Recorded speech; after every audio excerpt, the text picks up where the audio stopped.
Have you ever had one of those situations where you received feedback about your behaviour and you were actually a bit surprised or potentially a little bit shocked about how somebody perceived you? It didn't really align with your view as to how you came across. Alternatively, have you ever come out of a meeting where you thought that a decision had been made, everybody was agreed, you knew what the actions were, but later on you find out that not everybody was on the same page, where you sort of become aware of the fact that you weren't across everybody's perspectives?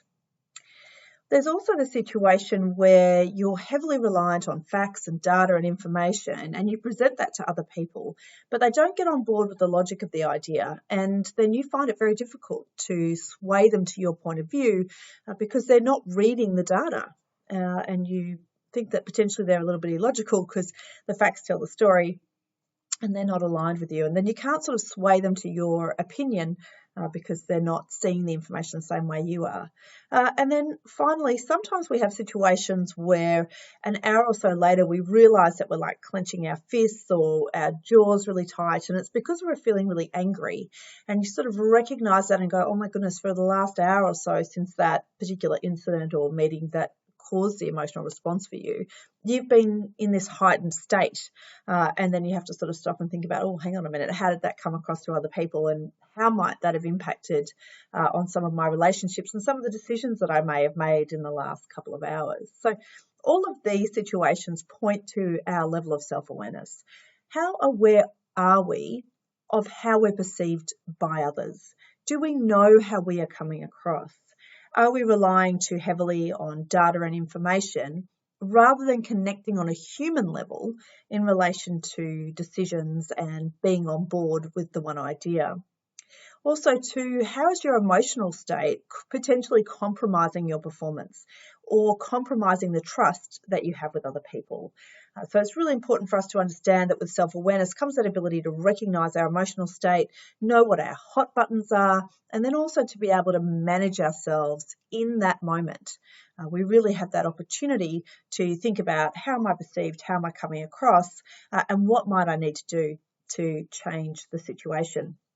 There's some interesting research. Korn Ferry Hay Group in 2018 did some research on leaders with high emotional self-awareness and discovered that in 92% of cases they had high energy and high performing teams. And then conversely, in very sharp contrast, those leaders that had low emotional self-awareness created negative climates within their team 72% of the time. So that certainly gives you a case for developing your self-awareness. Also, in a study done by Cornell University, they have shown that high emotional self-awareness is one of the strongest predictors of overall success. Now, that makes sense to me, because if you're able to manage your emotional state, understand which situations are problematic for you, and work with that knowledge to make decisions, then of course you're going to have greater success. And also, if you're aware of how you're perceived and can change yourself in that moment to best suit the circumstances and get a read on other people and how they're reacting and responding to you, then that self-awareness puts you in really good stead to engage others, to influence them, to be able to build strong, trusting relationships. Now, emotional self-awareness isn't something that you can just turn on and you achieve it once and you're done. Every moment is an opportunity to be self-aware or not. And it's a continual endeavour. It's a conscious choice. And the good news is that the more you do it, the more you practice it, the easier it becomes.